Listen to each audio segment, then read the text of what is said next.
Are you or someone you know looking to buy or sell a home? When you use a HomeGain Realtor to buy or sell a home, you can get $150. Visit HomeGain.com and click on the Promo 150 banner at the top of the page to get started. Compare HomeGain Realtors and choose your favorite.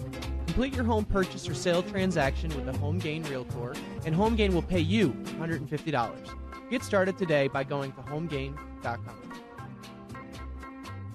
Welcome back, everyone, to Real Estate 360 Live. I'm your host, Ryan Sloper, joined today by my guest, Louis Cammarosano, the General Manager of HomeGain. If you guys ever have any questions or concerns, whether it's in regards to, trying to obtain a loan modification, most of the time you're going to be unsuccessful. That's the unfortunate reality of the situation. But it's always worth giving a shot. I'm not advocating not, contacting the lender and trying to get a modification through. There are the rare cases that somebody is modified into this fantastic 1% loan amortized over 40 years. I'd love to have one of those loans myself. However, the reality is that, probably 1 in a million are going to be able to take advantage of that. So if you're not able to make your payments, the lender's not able to, do a modification for you, what are your options?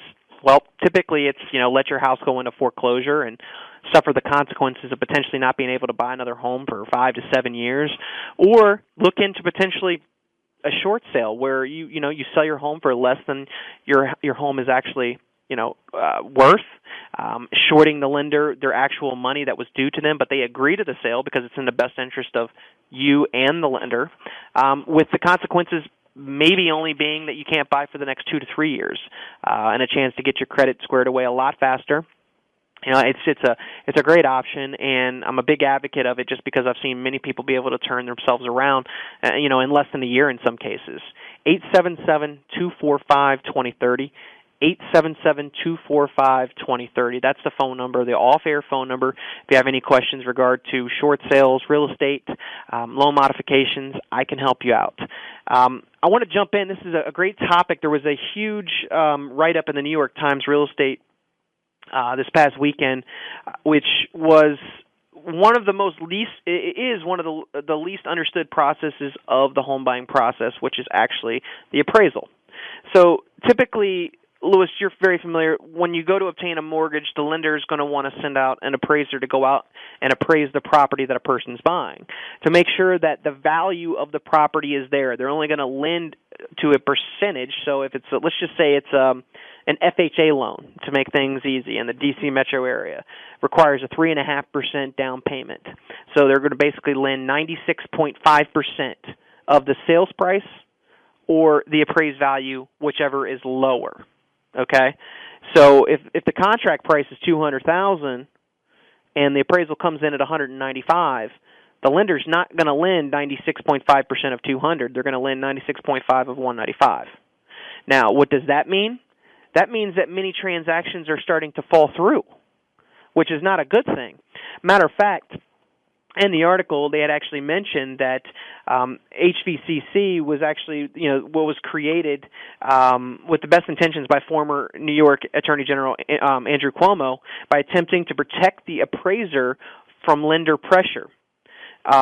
Basically, what that means is that they created this program basically where you have to go through an appraisal management company to order an appraisal. The lender can no longer directly order an appraisal, with the appraiser. You can't just, hey, appraiser, can you go out and take care of this for me? Now it goes to a third party who then sets up with an appraiser to go out and appraise the house. Well, what typically happens is these appraisal management companies, they're taking probably half the money that an appraiser would ordinarily make. So just knowing that, Louis, wouldn't you assume that the appraiser's getting paid pretty much 50% less than they were before? I mean, how much more time do you think they're going to spend on an appraisal now? Probably less, right? Of course. Yeah, so I mean the quality of the actual appraisal reports in general, I feel like, are suffering.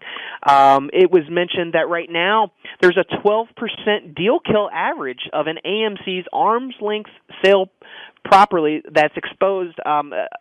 Basically, any appraisal report that's been ordered through an AMC that's an arm's length transaction has been about a 12% kill rate, which basically means that the appraisals aren't coming in. Okay? Well, there's numerous reasons why that can be the case. One, and they bring up a great point in here, is that the ratings the way they rate properties are basically good, average, fair, poor, with good being at the top end. But if the house is in excellent condition, super tip-top shape, and there really isn't another house around that you could actually say was super excellent, they don't give you a box to check for that. You still have to check good, right? So if the appraisers are most of the time only pulling up other listings that are in the multiple listing system or the real estate multiple listing system. So they're not physically going into these other properties. They're probably looking at the pictures that are given to them online. They're reading the comments that the real estate agents leave in their listings, and they're trying to make a decision as to how to rate that type of house. Was that a good house, average house, poor house, based upon what it says? They're not physically going into these homes. So there could be a huge discrepancy. I mean, imagine a house that has all, high-end finishings, tip-top shape, nothing wrong with it. Windows have been done, roof's been redone, heating and air conditioning systems have been redone, everything from the top to bottom. You mean to tell me that you don't think that there's a big difference between that and which gets rated as a good and something else that gets rated as a good because the pictures online look okay? Right? And they don't have an updated roof, windows, heating and air conditioning system? How much money does all that stuff cost? I mean, this is one of the biggest problems that I have with appraisers is that back when they used to go do a lot more due diligence. They used to pick up the phone, call other listing agents, find out what the condition of the home, find out what type of finishings. Very rarely do I ever receive a phone call from an appraiser asking any questions. That's, as you point out, that's too much work now. Too much work. If they were getting paid $400 for an appraisal before, they might only be getting $250 now. So that means they almost have to do double the amount of reports to make the same amount of money. And that also means that the appraisal is not as accurate. And not as accurate. Not to mention, you still have a third-party appraisal management company that's out there ordering appraisals, trying to find basically appraisers that are going to take the least amount of money so they can make more. And they may be the ones least in demand, and therefore they're the least capable of doing appraisals. Well, it brings me to my next point, which is they're hiring people from areas that don't even understand, what they're appraising. They're coming from Maryland to appraise a property in Virginia. Right. That's not their target area. That's not their market that they know best. So you don't realize that subdivision is predominantly investor saturated or whatever the case may be. But that is a big nightmare. And okay, so now the ultimate end result of this is the first time home buyer goes out there. They choose to use a lender. I'll just name one, USAA. They use USAA. They write a contract for $200,000. Now, the real estate agent that listed that property knows that this property is far superior to all the other ones that have sold for $195. Okay, and they've basically got even documentation to show that the updates and the upgrades they've made. The appraiser comes out and he still appraises for $195, and it kills that transaction because that first-time home buyer doesn't have $5,000 extra to come to the table. So what happens? It goes back on the market and it goes to the next buyer.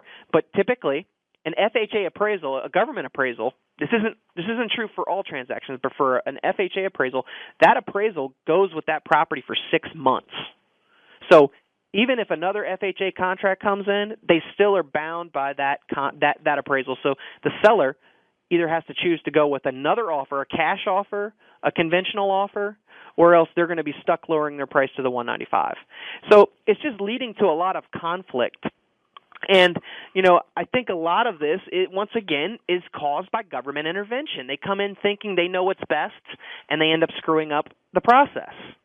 So what can you do if you're a seller right now and you're working with a real estate agent? Well, I mean, I would probably bring it to their attention that real estate agent should probably be at that house or their assistant or somebody to make sure that they're handing them the comps that they use to list that property when they walk through that front door. Now, you're not trying to, sway their decision or anything, but just give them the information that you used. If there's upgrades that you've made to the house, give them that information. And ask for their credentials. Make sure that, you don't have a Maryland appraiser coming to Virginia appraising your home. Ask for somebody else. Don't let that person set foot in that house and appraise it, because I have very rarely ever seen an appraiser, once that appraisal is complete, that first appraisal, even if there's discrepancies and disputes, good luck getting that appraiser to change his mind on a value. And what right do you have to kind of to stop that? Does that harm your rights in any way in terms of getting the mortgage? Well, no, because especially if it's your real estate agent that's representing you, that's at the house, that turns the person away, that wants to make sure that it's a reputable person that understands the market and can show that they have a license in this state and they're familiar with this area. No, not at all. Because guess what? The request will go back to the appraisal management company, and they'll have to go out and find somebody else. You know what I mean? But you do want to make sure. How often can you pull that? I all day long. But you know what the sad matter is that most agents don't know to do that. Right? They have a lockbox on the front door. The appraiser has the key to get in the house. They go in. They have no information. They don't ever bother to call the agent. So guess what? The value just ends up being whatever that appraiser wants. And that's kind of that, as you mentioned, that kills the deal. Kills the deal. Yeah, I mean, it's proven 12% of the time right now, which is way high. That's a huge red flag. And a second appraisal isn't going to help you. No, because even if the second appraisal comes in higher, do you think they're going to take the higher one before the first one? Or they might take an average. Well, yeah, but in any case, it's going to most likely more than not kill the deal. And that's the sad, unfortunate events. But like I said, guys, if you're having any appraisal issues, you'd like my advice, I can give that. We're coming up on the end of the show. Lewis, thank you for coming on, and we'll be back again next week, guys. If you have any questions in the meantime, 877-245-2030. Thanks a lot, guys, and have a great week.